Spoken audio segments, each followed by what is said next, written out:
नमस्कार दर्शकों, आपका पुनः स्वागत है हमारे YouTube channel dreamland stories Hindi में। प्रिय दर्शकों, आज की जो कहानी है बेहद ही प्रेरणादायक और सीख देने वाली कहानी है, शिक्षाप्रद कहानी है। इसे जरूर पूरा सुने।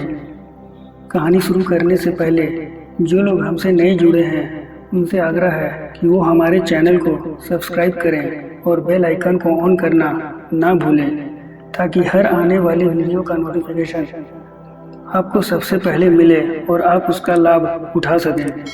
तो शुरू करते हैं आज की ये प्यारी सी कहानी। एक बड़ा ही समृद्ध और खुशहाल राज्य था। इस राज्य का राजा बड़े ही साफ दिल का, सेवाभावी और भगवान में अटूट विश्वास रखने वाला था। राजा को किसी चीज की कोई कमी नहीं थी। राज्य के सारे लोग राजा से बेहद प्यार करते थे और उसका हर कहा किसी हुक्म की तरह मानते थे। फिर भी राजा जैसे जैसे बूढ़ा होता जा रहा था वो दुखी रहने लगा था। राजा के दुख का कारण था उसे पुत्र का ना होना। हालांकि राजा की एक पुत्री थी जो बड़ी हो चुकी थी और उसके विवाह का विचार भी अब राजा करने लगा था। राजा अपने बुढ़ापे में संन्यास लेकर प्रभु भक्ति करना चाहता था, लेकिन उसके सामने सबसे बड़ी समस्या यही थी कि राज की बागडोर किसे सौंपी जाए। एक रात इसी चिंता में राजा काफी देर तक भगवान का नाम जपते जपते सो गया। उस रात राजा को सपने में भगवान का साक्षात्कार हुआ और उसे उसकी सारी समस्याओं का समाधान मिला। सवेरे उठते ही राजा ने बड़े प्रसन्न मन से एक सभा बुलाई और ऐलान कर दिया कि उसके महल के दरवाजे पर जो भी पहला आदमी आएगा उसी से राजकुमारी की शादी की जाएगी और उसे ही राज्य का राजा घोषित किया जाएगा। सभी लोग जो सभा में मौजूद थे राजा का ऐसा अजीब ऐलान सुनकर काफी अचंभित हुए, लेकिन सभी लोग जानते थे कि राजा बिना बात के ऐसा कोई भी मूर्खतापूर्ण काम नहीं करेगा। इसलिए उन्होंने राजा को ऐसा करने का कारण पूछा। राजा ने अपने रात के सपने के बारे में सबको बताया तो सबके मन का संदेह दूर हो गया। राजा के ऐलान का तुरंत पालन किया गया और थोड़ी ही देर बाद सैनिक एक युवक को सभा में लेकर आए जो मैले पुराने कपड़े पहने हुआ था। राजा के ऐलान के अनुसार उस गरीब को राजा बना दिया गया और राजकुमारी से उसकी शादी भी कर दी गई।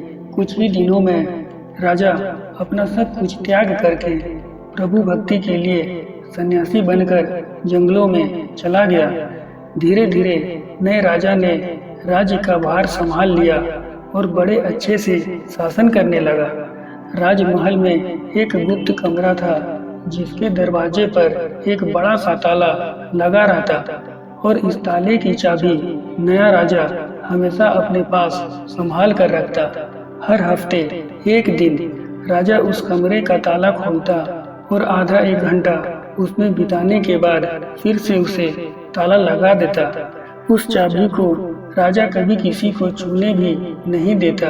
अगर कोई उसे छूने की कोशिश करता तो राजा गुस्सा हो जाता।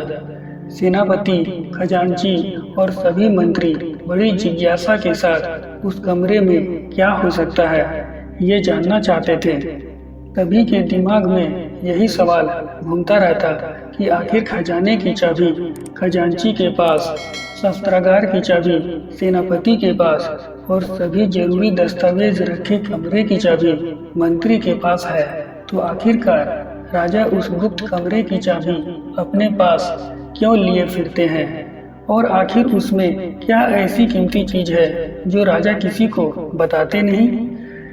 इन सभी के लाख कोशिशों के बाद भी राजा ने कभी भी उन्हें उस कमरे में क्या है उसके बारे में नहीं बताया। इन सभी ने जाकर इस बात की खबर रानी के कानों तक पहुंचा दी। रानी को भी जिज्ञासा हुई कि ऐसी कौन सी रहस्यमयी बात है जिसे राजा अपनी धर्मपत्नी से भी छुपा रहे हैं। रानी ने राजा से उस रहस्य को जानने के लिए हठ पकड़ लिया। रानी ने खाना पीना सब त्याग दिया। आखिरकार स्त्री हट के आगे राजा को हार माननी पड़ी। राजा रानी, मंत्री और सभी सभासदों को साथ में लेकर उस कमरे के पास पहुंचा और पहली बार सबके सामने उस कमरे को खोला। सभी देखकर हैरान थे, क्योंकि उस कमरे में कुछ भी नहीं था सिवाय एक फटे पुराने कपड़े के जो दीवार पर टंगा हुआ था।